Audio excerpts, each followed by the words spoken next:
Now today's seminar is, we have two seminars today. Two visitors who both actually aren't from Barcelona initially, but they're both based in Barcelona at the moment. And so we've got a double seminar. I'm really pleased that so many people are here. And first I wanted to welcome Guillaume Dumont, who's based at the OBS Business School. Yeah. And, but we're really pleased that Guillaume is here at the moment with us. He's been here for a couple of weeks now. He's still going to be here for another week or so. So if anybody wants to catch up with him and ask him more questions, talk about his research in the next few days, then. But I also hope we'll have a lasting connection with him, and also with Fernando, who's going to be speaking next. So welcome. Thank you. And enjoy your talk. Okay. Thanks a lot for this introduction. Thanks everyone for coming. It's the best time, I guess, to find some free time to go to seminars. But as I said, I've been here for like 3 weeks now. I'm planning on next Wednesday. So I just came for like a really short month. And one of the things I really wanted to do during this day was sitting down and trying to think a bit more about self-branding. And this is why I'm presenting this today. This is a paper I've been writing for the last few months with a professor of marketing in Sweden called Dumont. And we have been kind of trying to explore self-branding in a different perspective, the perspective of labor, and trying to understand which are the practices of people who are trying to build their own brand. This paper is based on my PhD dissertation that I finished 1 year ago. It was on professional climbers. So I've been working as a professional athlete during a few years in fieldwork in the US and in Europe. And self-branding has quickly become, at least at the end of the fieldwork, like a really important topic. But since the PhD is 4 years, you need the time, you need to, and the dissertation, so I didn't really explore this topic, and since I've been done with it, I'm trying to come back to it and to make it into a paper. What we want to do with this paper as well is trying to find a great position between marketing and sociology.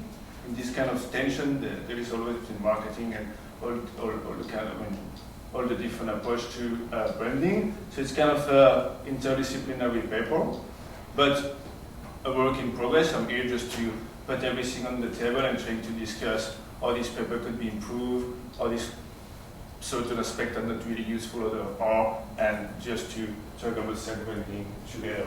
So I guess another thing we want to try to do is trying to look at branding at the level of material practices, like what people do every day when they do branding, or when they practice branding, or what is the relationship between branding and everyday practices. So it's not really looking at branding as something really like symbolic, but more looking at the materials dimension.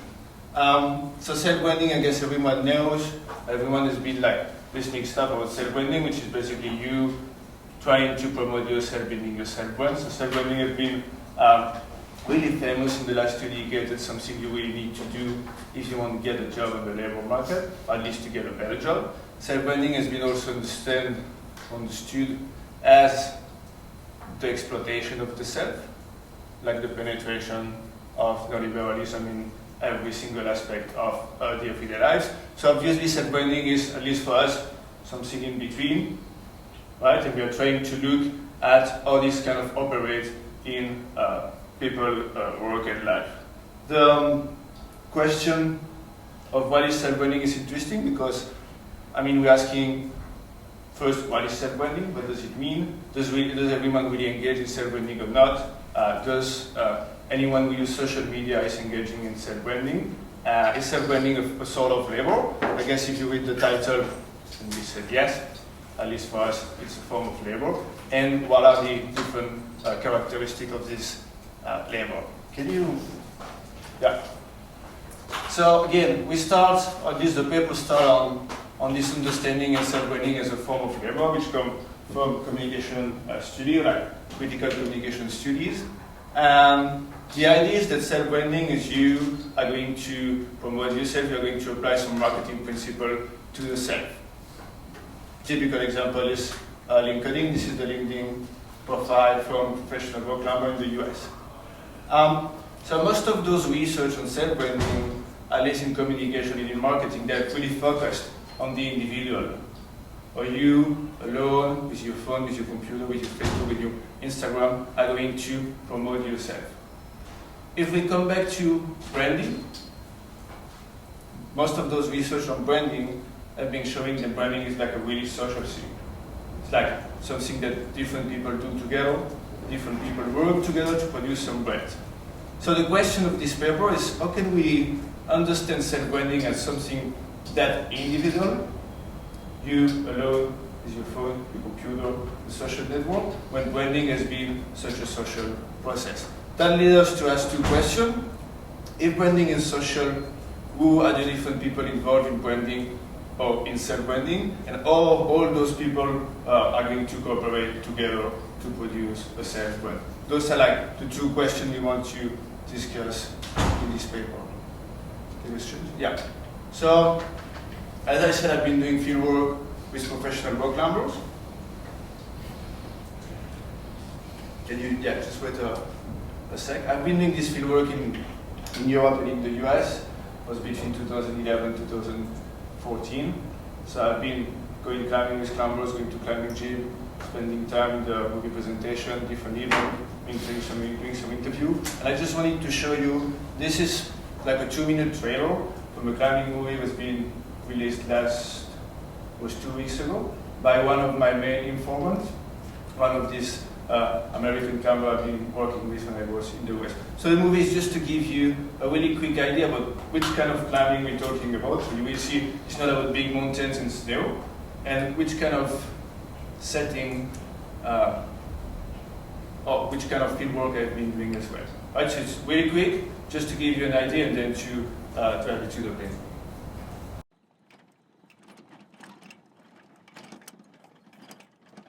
In my climbing, my dream is to find something new. Chances are you won't find anything.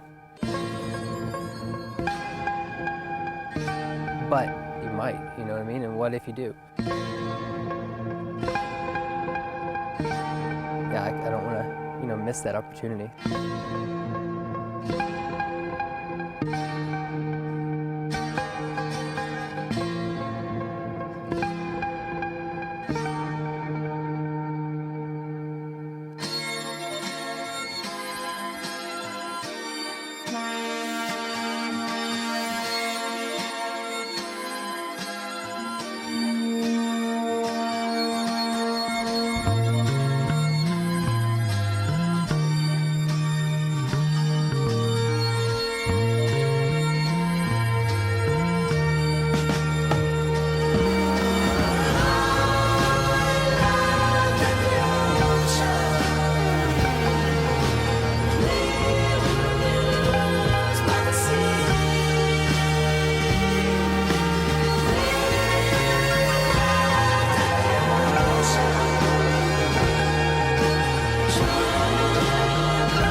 Okay, so this is kind of the usual everyday fieldwork. In addition of going to competition, going to events, spending a lot of time online, spending a lot of time doing some interview as well. I've been combining a passive observation interview, and I gather like a really diverse materials mixed between interviews, recording, film notes, pictures, screenshots, and a lot of different stuff. Can you just change? So, building on this fieldwork, the research approach, kind of. As I said, it was a mix between kind of sociological approach to branding and more marketing-oriented approach. So I kind of combined two bodies of work. The first one is about brand and branding, and the second one is about self-branding and more recent research from communication. So what is interesting in research in branding when it comes to self-branding is first it's decided that brands are the outcome of the work of different people. So different people are going to work together to produce brands, whatever kind of brand it is. Brand could be understood as well as a mode of organizing activity in time and space. This comes more from like sociological understanding of brand. And if we look now to marketing, they have this stakeholder-focused brand era, which is more like a marketing term, but which basically means that branding is a process of meaning making, and brands are open construct, which means that basically different people are going to bring different things to the production of brands, and brands are dynamic, so they just are going to evolve. Those research, they're really interesting because they really put the focus on the social dimension. They really show how so many people participate to the creation of a brand, but when it comes to the analysis, they kind of remain focused on the relationship between the brand and the consumers. So they only look at the company and the brand and the consumers. So what they say is like the brand value, the value of the brand is built by the consumers, but they don't really take into account all the different people involved in the process of branding. When we go further and we look at self-branding, we find kind of the same thing. The first one is, as I said before, self-branding is usually understood as the application of marketing principles to the self. So you're doing different activities to promote yourself online, for example. But again, self-branding is usually understood as the outcome of individual practices. So brand, in this case, and this again comes more from sociology and marketing, could be seen as organizational devices orienting social relationship. So this is kind of some recent work on this social dimension of self-brand. So this is also really interesting because we kind of starting to see how self-brand is something a bit more social. When you look at this research, for example, recent research on modeling, we see that a model, for example, who is going to build or is self-brand, is surrounded by a lot of different people in the everyday, like the photographer, the dresser, the company. All those people are going to shape the brand. But again, it's been the same comment that I did for the first body of research. We don't know how those different people are going to work together in the production of the self-brand. So the idea with this paper is just looking right at that, like how different people are going to cooperate to build a brand, which is something that comes straight from the fieldwork. I mean, this is not a question I wanted to put on the table because we already know that someone needs to use social media to produce a self-brand, but just because when I was doing fieldwork with these cameras, it was surrounded by photographers, filmmakers, companies, team managers, and a lot of different people who are, as we're going to see in the paper, shaping this process of self-branding. So it's kind of trying to shift the focus from the self-brand to the network of people participating to this creation. Can you, yeah. So one of the reasons I think those research has been focusing on the individual, on you and your brand, or you working to produce your own brand, is because they look at competition. They look at competition because the influence is from the French sociologist Pierre Bourdieu, who's been working on field, but also from the approach of social capital. So basically what they say is like self-brand is a form of social capital. So you are in the field with other people, and you guys all compete to get a better position in the field. So to get a better position in the field, you need to increase your social capital. To do so, you are creating a self-brand. So this is great because we get to know a lot about all those people compete together. We get to know a lot about the power relationship in the field, but what we don't really know is all those people who interact, negotiate together every day, cooperate. So what we do in the paper is using a different approach to self-branding, which also comes from sociology, from the American sociologist Howard Becker, who has been writing on art, and I was in the 80s.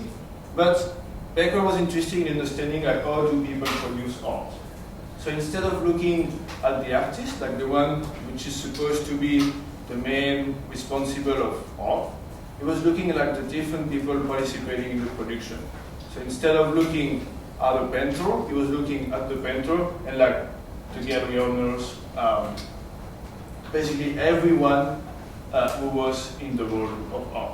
So as I said, the art world are the network of people whose cooperative activity, organized their joint knowledge of non-conventional means of doing things, produces the kind of artwork that artwork is not for. So this is interesting because instead of focusing on the outcome, we are going to focus on the process. We are going to look at who are those different people, which are the networks of cooperation, and how is labor organized. So if we bring this to self-branding, as I said before, we are not going to look at how do I using Facebook, how do I using Instagram to picture of myself and to disseminate my brand, but we are going to look at the self-branding environment, like how I am doing this with other people, and all the work of these other people are shaping my own self-branding practices, if it makes sense. All right? So what I'll do in this paper, and what I will do in the next 3 slides, next 10 minutes, is trying to identify the different groups of people, in my case, in professional climbing, to look at all these different groups cooperate together and to see how this cooperation is shaping self-branding. Could you, thank you.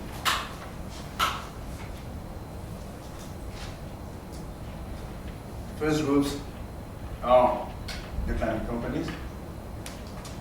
Those climbers are professional, they work for a lot of climbing companies, they are sponsored, as many athletes. And those companies, they're going to provide them with money, they're going to provide them with connection, they're going to provide them with also a symbolic kind of capital. The first aspect which is interesting when we look at cooperation branding is the link between branding and everyday practices. Those people, as the two guys you have seen in the movie, they are sponsored by different companies at the same time. Used to be sponsored by 7, 8, or 10 different companies. All those companies, they have their own brand.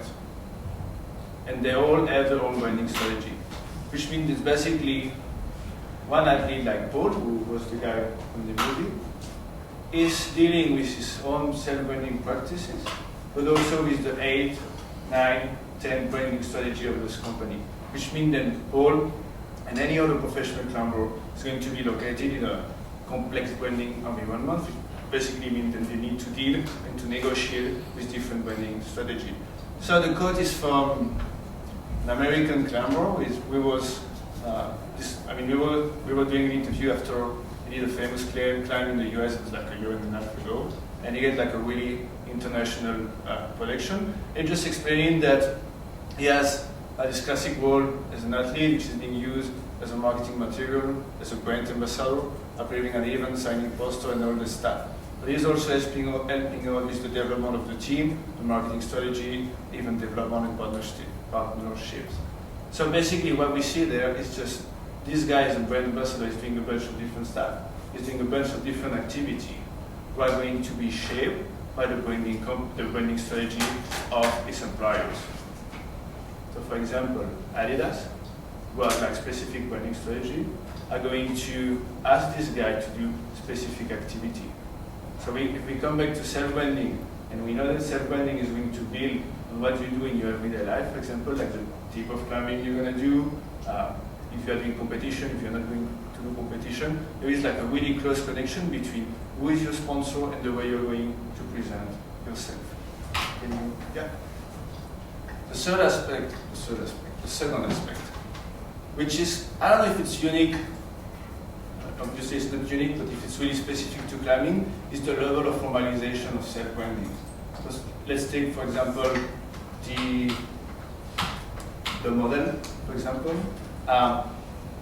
What we see in this case is that the activity they need to do, those practices who are going to provide them the content to use in those self-promotion strategy, they are put into the paper. The contract of those climbers are going to, let's say the contract, the modalities of the contract, the different activities they need to go, they're all based on self-promotion. They rarely include climbing. So everything is focused on different things. Like for instance, This is a quote from a Spanish rock climber, and she just explaining what she did on a normal day. So every day I post a video, I do a video of myself, training, climbing, I publish notes and explain how I feel, I give updates, depending on the day, on Facebook. She posts pictures of herself climbing, training, or having a coffee, and then she writes back to comment. So she basically spends a lot of time online doing all these practices, which are going to provide her with a lot of different content to support the self-promotion strategy. What is interesting in this case is, as I said before, the contracts are going to formalize and shape those different ways of creating what could be called like a public persona. Next. The third and final aspect of this cooperation between a company when it comes to self-branding is much more like a symbolic dimension of sponsorship. So most of the sponsorship provide you with money, not a lot of money, but they provide you with money. And all those sponsorship, you just don't get paid. You just receive some shoes, some robes, some clothes, or whatever, but not an amount of money which is going to allow you to survive or live.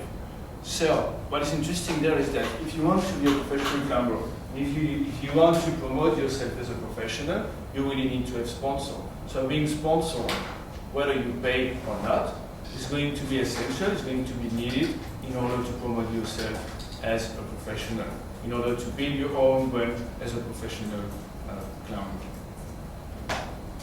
Then we keep going and we keep looking at the different groups, like this is the second important group in this kind of landscape. We've got climbers and company. Now we are going to look at climbers and media producer. So the relationship between athlete and producer and media producer is that athletes need to have their feed on picture, they need videos, they need pictures of themselves to justify those sponsorship. At the same time, the media producer, they need to have athletes in order to work. Right, so we have kind of this direct relationship. And the first aspect of this cooperation when it comes down to self-branding is the need for documentation and, more importantly, the need for storytelling. So this is a quote from an American filmmaker just when he was recording a movie in the US, that was 2 years ago.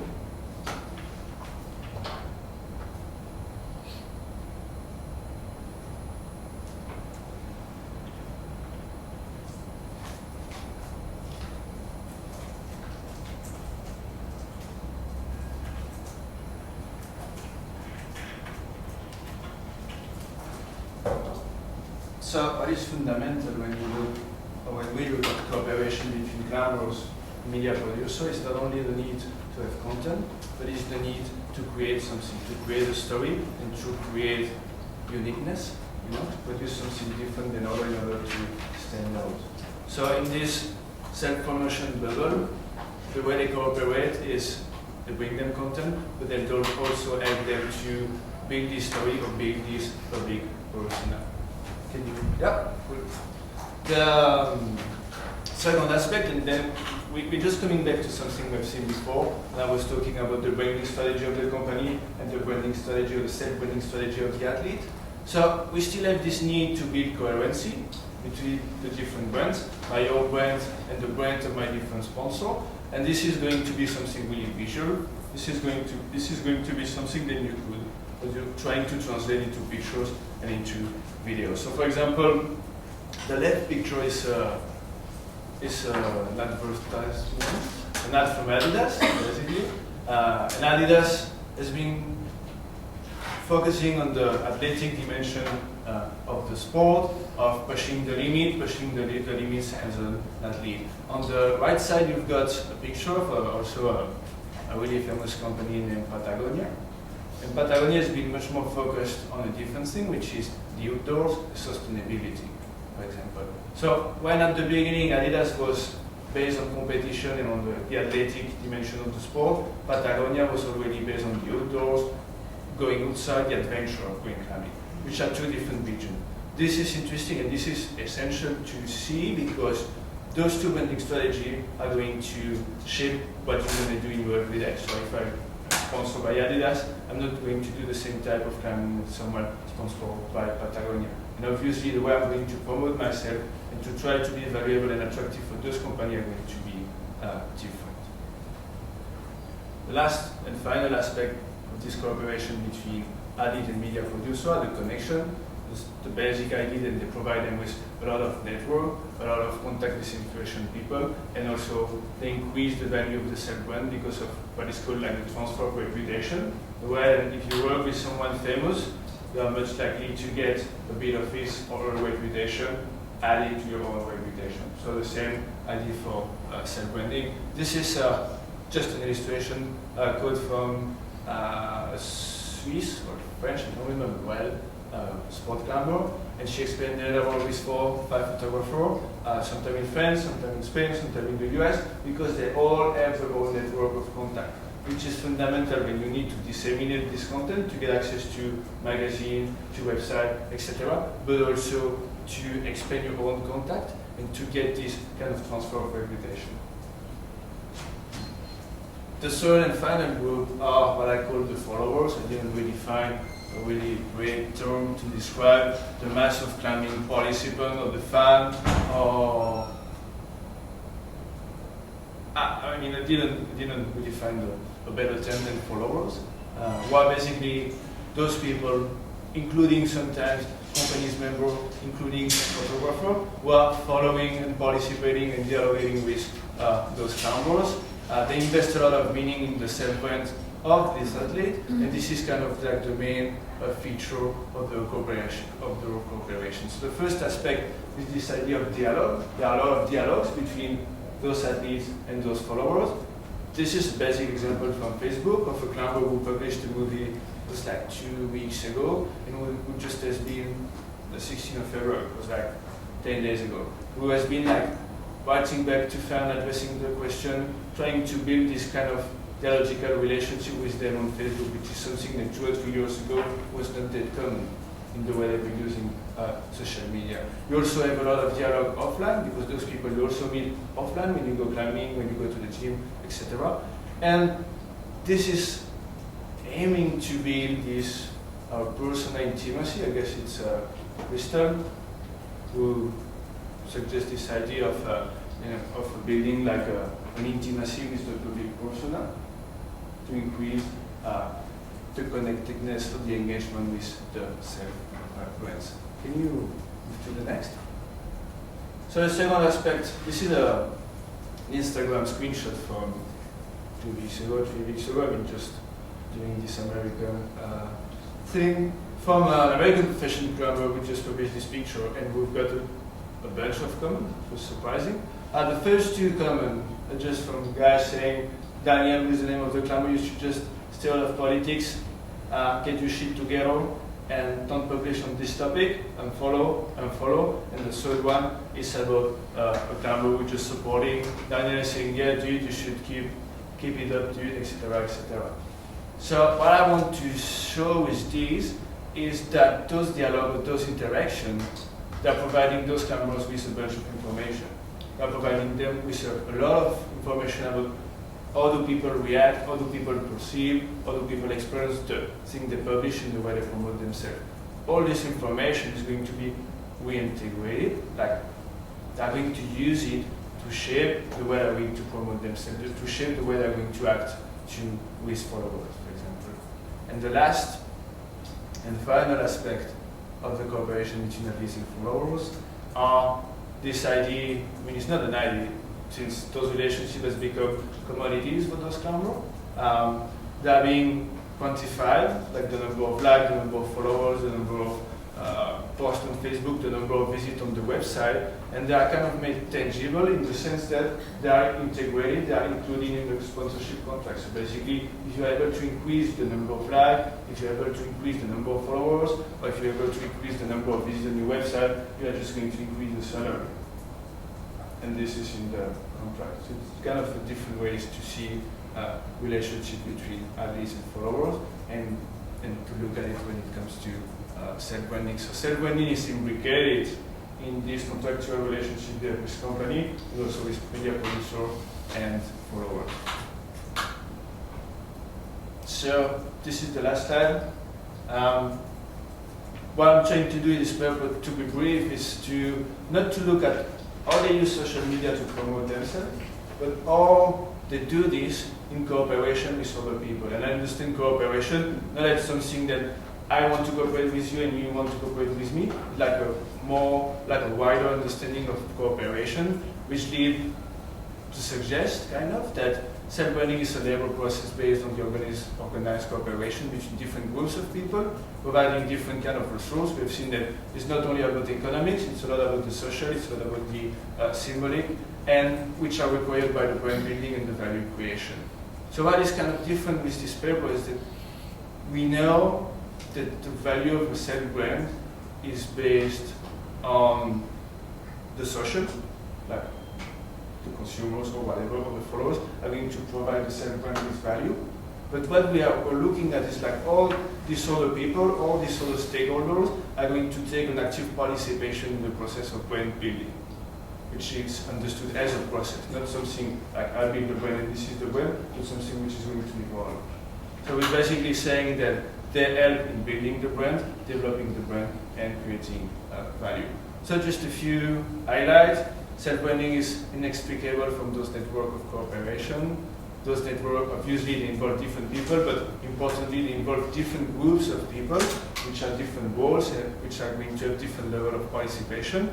This cooperation is based on the transfer of different resources. So it's not all about the economy, and most of it is now. And finally, as I said before, the process of building a self-brand, at least in my opinion, and based on this, is not such an individual thing, like you social media, or you whatever, but it's you and a lot of other people who are just participating, cooperating in this process. Final thing about ethnography, which has been really useful. I mean, for me, it was an option to not doing ethnography, so that was kind of the logical way of looking at things. But it has been really useful to kind of overcome this like symbolic, science, semiotic, whatever dimension of marketing, at least in my perspective. Hopefully there is no marketing people in the room, but and to look at like what people really do when they try to self-brand themselves, when they try to do some branding things, how do they cooperate together and how do they interact together. So this is it. So this is the paper, and this is what I wanted to discuss, because I said like it's much of a working paper. So that might be like the second draft. So we're far from the publishing step. So I guess it's great to comment on that. Thank you.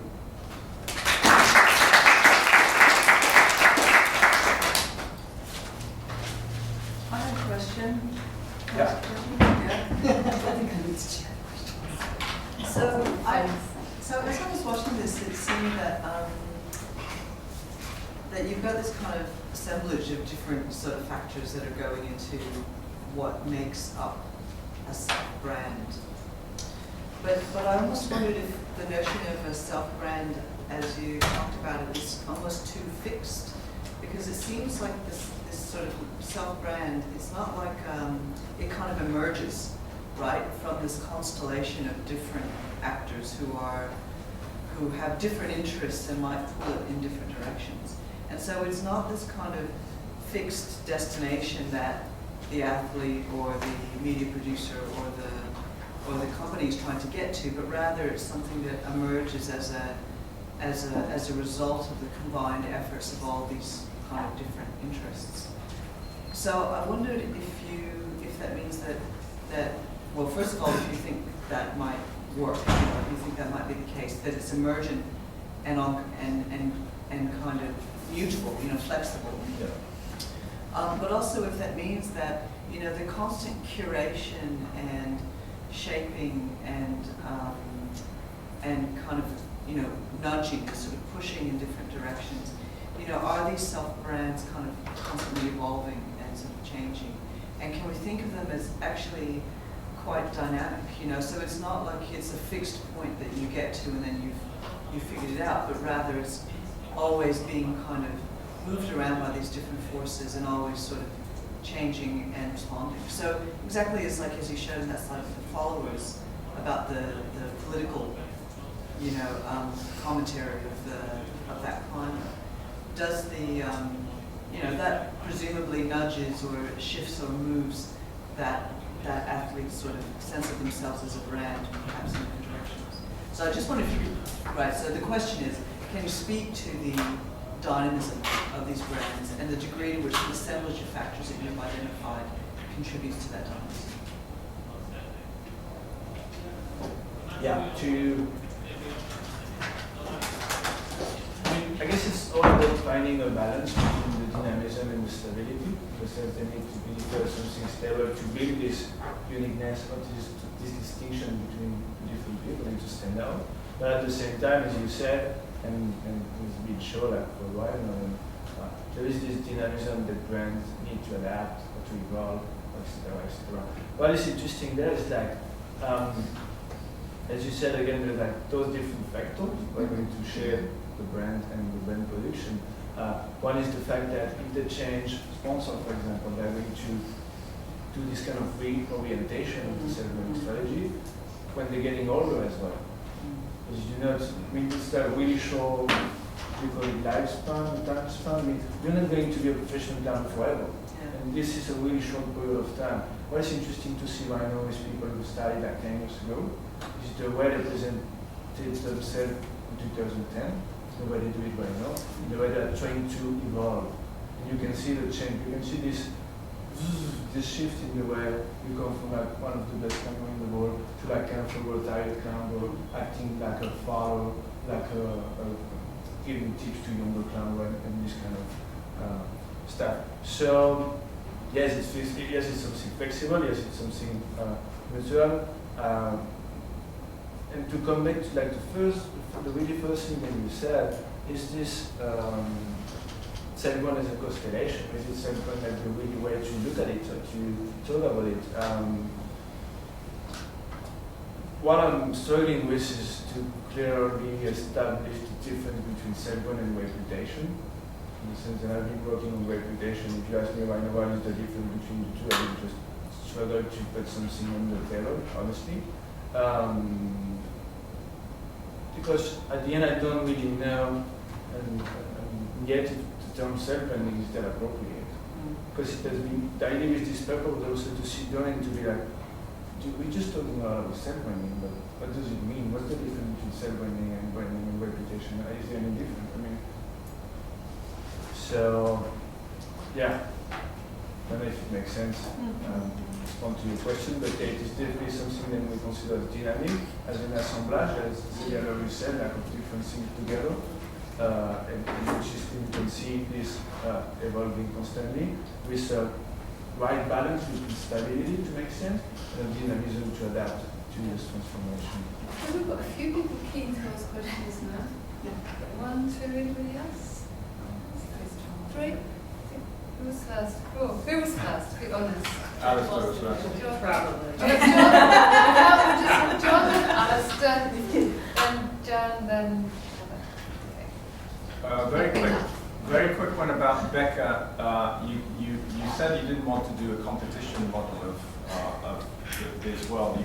You emphasized cooperation, but then you just said now that these climbers have to fight for distinction and to stand out from the rest. So surely there's cooperation and competition going on. Could this be integrated into a model? Could you have both happening in this kind of context?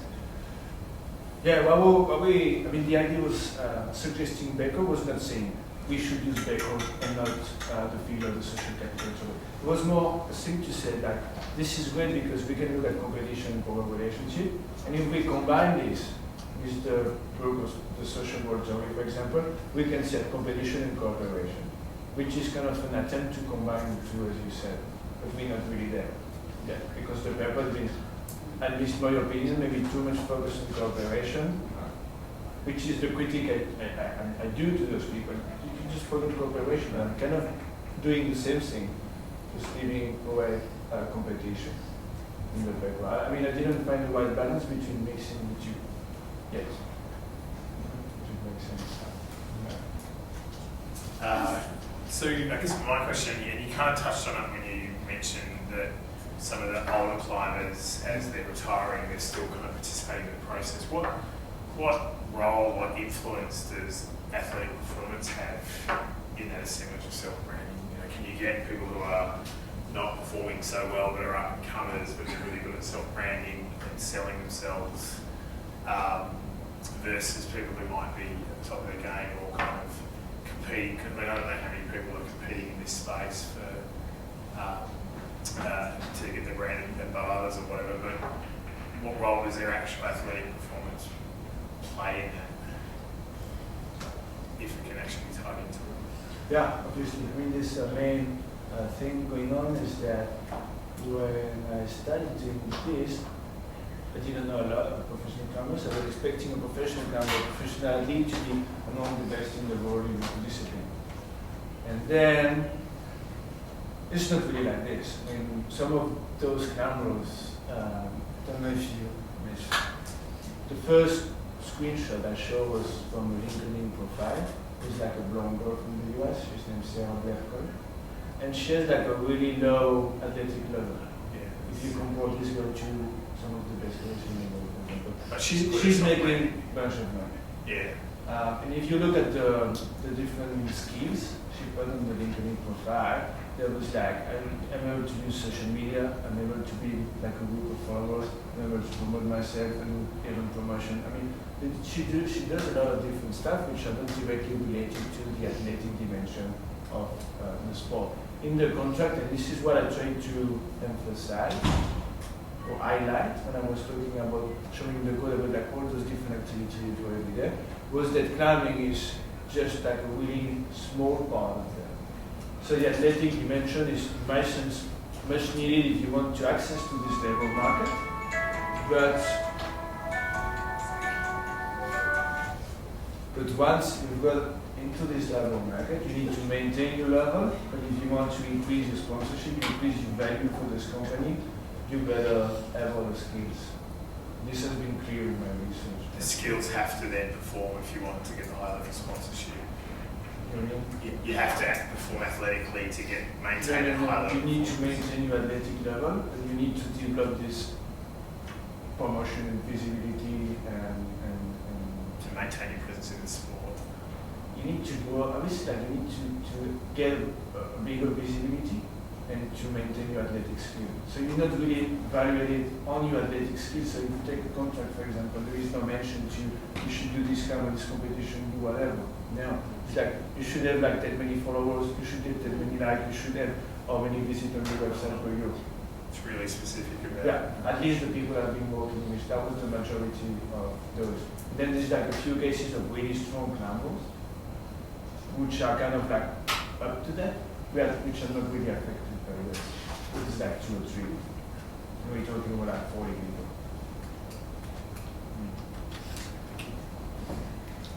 Okay. Yeah, okay. I just have a very quick question, and it is kind of around that, that sort of reputation, brand, you know, whatever, that sort of thing. And I was just curious, I mean, I think you did a nice job of, like, creating the sort of structure, the assemblage, the sort of aspiration of all of this stuff, but I was kind of thinking that actually it might be useful for thinking about the difference between branding, reputation, and some of those things. If you looked at like conflicts, and I don't know if you had examples of like people whose brand just tanked because, you know, like they got caught doing something, or, you know, I mean, that broke the contract, which then, you know, then there's kind of the brand, and then there's the kind of reputation. So I'm just trying to think of ways that you could maybe kind of cut down, you know, break it into little parts so you could sort of see. And I feel like maybe the breaking down of the brand or that sort of thing is where it's at. It might not be, you know, I mean, I'm just thinking about like a Lance Armstrong, which is, you know, like a mega brand kind of thing. But, you know, like when that happens, where's the, you know, there's the sort of brand and his sort of struggle to keep his brand after the kind of big brands go. So there's sort of almost multiple, I mean, you were talking about there's multiple brands and then the kind of recovery, and is it the reputation, do you have the reputation before the brand, or does the brand make the reputation? So just trying to look at like kind of almost like those trajectories, the lifespan, sort of if there's a way to think about, to use conflicts to kind of isolate some of those factors. Or even It's more just kind of like a general like brain dump, like what have you tried? I wondered about influences as well, like Yeah. you know, with like if they got picked up by Adidas, like what kind of following growth do they suddenly see, and then as a result of like person interaction in their stream or their personal brand, like how does that affect? So I was wondering about the political, when the reaction to the political statements. I was thinking that's because in some ways that is breaking the contract. Yeah. But I also, it was interesting while you were talking, I was thinking about the difference between cooperation and collaboration. And the reality is that in some ways when you in this digital realm, there's a very blurred line between those two. Which one is it? It's not just enabling as in cooperation, there's also this sense of collaboration that's actually going on. Because of that social contract, people are, when people aren't seeing their own views reflected in the brand of this person, and so therefore, so it goes both ways. They're actually feeding off each other. It changes the dynamics. So you've got about 5, 6, 7 minutes to respond to all those if you'd like to. You don't have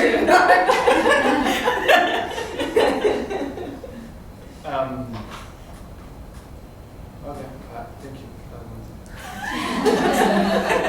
Now, the thing about the conflict, as you mentioned, it's obvious. I remember 2 cases. The first one was a guy, an American guy, who went climbing in Utah, in Moab, Arches National Park. He's been climbing on like a protected land, whatever. So he gets sued by the company, and then shifted to sponsor. Another story is this guy is still really popular. I mean he's dead right now, but he was really popular at the time, and has like a huge reputation. Let's put it this way. Another one is an American climber who was 2 years ago. He cut a Jupiter tree, which is kind of those protected tree in the US that you don't need, you absolutely don't have to cut them. Because they've been there for ages, and it's kind of a sacrilege. It's really bad to do that. So the guy, he cut the tree, then he left. Then the next day, someone else came to the crag and took a picture of the tree and put it online. And in the US, they like this climbing for wrong, and you post something, you get viral really quick. And everyone gets to know about the tree story. And the next 2 days, so many people called the guy on the phone, posted some stuff on Facebook, on Instagram, and that. They contacted his sponsor. And after 1 week, this guy wrote a statement on the climbing magazine saying just apologize for his mistake and blah blah blah. And he did like some service in the Yosemite National Park to kind of compensate to have cut the tree. So that takes this kind of proportion. What I would like to do, getting back to what you said, is going to put things a bit more into category, into self-promotion and cooperation. This comes back to what you were saying before. I was kind of worried about this kind of questions, and thank you for asking, because I really need to think about it. And as I said really quickly, that cooperation is something that doesn't need a double engagement, which is not detailed enough to be used in the paper, I guess, at this stage. And collaboration is also something we need to think about. But I didn't think that much about collaboration in the digital, as you mentioned. That was not an aspect I had in mind, because I was trying to look at cooperation in either the digital or non-digital, or kind of the online, without trying to make this difference, if it makes sense. If I come back to you, I just don't remember what you said. I suppose I'm interested in influences, and so what happens with a personal brand of like what's an influencer takes you on board, and probably the sub-layers of like, say Adidas follows like the climber and of course the profile basis, but what about all the other like collaborations and influences within that sphere? So you have like magazines, you have other climbers, and so the other network was like sort of collaborating to this profile and expand network. So I'm kind of intrigued by that and the categorization. I still don't get what you say. Sorry. Oh, I look at it from homeware's perspective because that's what I'm Because you mean like if I sponsor by Adidas and someone is sponsored by Adidas, like all those two people I need to. Well, they immediately like look at their profile is because they're sponsored by Adidas, but what about other layers of influence that help them along their way? Like it could be a You mean working with a specific photographer, for example, Yeah. doing a specific cam which is really yeah, reputed? yeah, those kind of things, like all those other kind of trajectories that you go on when you're doing a personal brand. Yeah, I was just interested in that. Really quick? Okay, and then we've got one very quick question from Deborah as well. Actually, it's not a question, it's following Heather. I was wondering how many of your problems are not coming from the theoretical framework.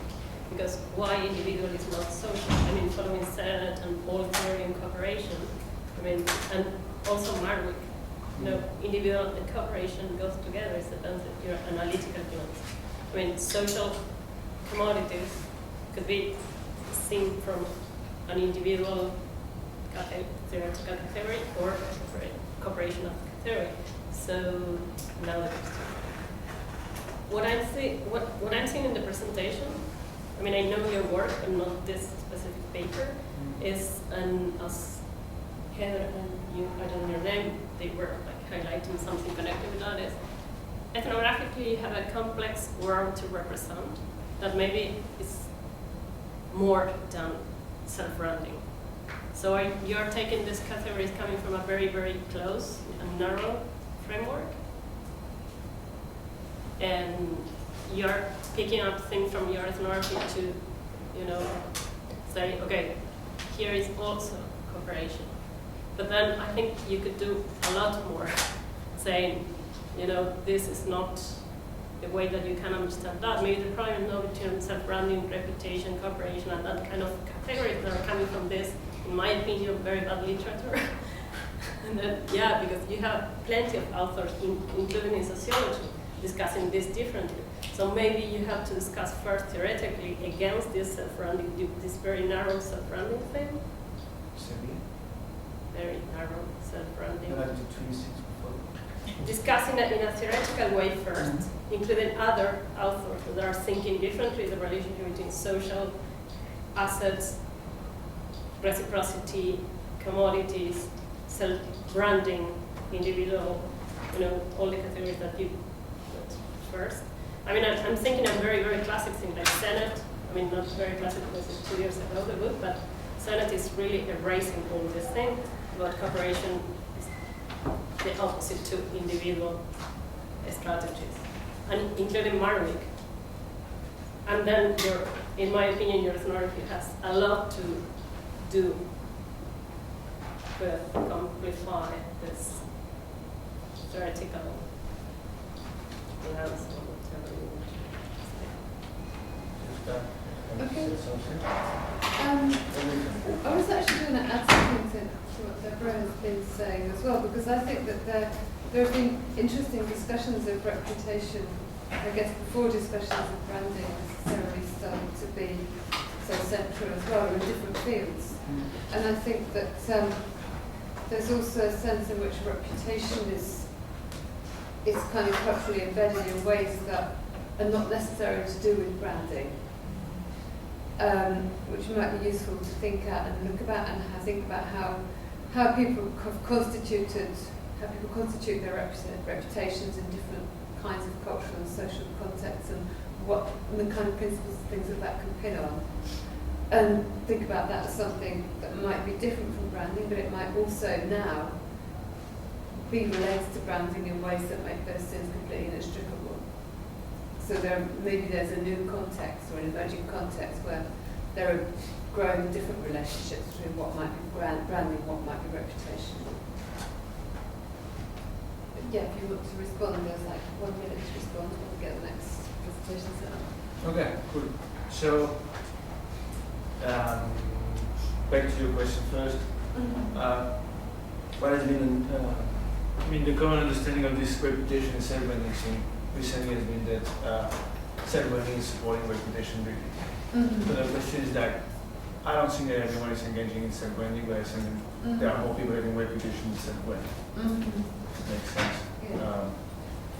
Then back to what you were saying, what I was kind of not frustrated but like surprised is that yes, of course the individual doesn't mean, I mean, if you deal with the individual, you don't borrow the social. I'm sorry. What I was saying is like if you don't, it's not why you talk about the individual, then you borrow the social. But what I was surprised from this research is that they always look at self-promotion strategy, except of Mario Bristow and the status building. But like all of the other work, to my knowledge, on self-branding is looking at the use of digital technology to promote yourself or picture yourself online. In my sense. So the idea with this notion of cooperation was just to be like try to expand this focus to not only what I do with my own brand, but like how do I do something with others, which doesn't negate the individual, because in this presentation I'm still looking at cooperation building on the climber. You know, the climber, the athlete, still is the central focus of this paper. Because I look from the climber to different groups of cooperation, if it makes sense. And then, yeah, I can. Bianca, yeah, there are a bunch of people who are helping to increase the value and not only the brand of the company is sponsored by. Most of the time, the company is not the most influential asset to increase the number of followers. It could be like the photographer, famous photographer, or the famous climbing you were climbing with, specific famous climbing groups, for example. And those things are going to really increase much more than the sponsored by. Especially because those companies, even really big companies, they don't have a really established communication strategy.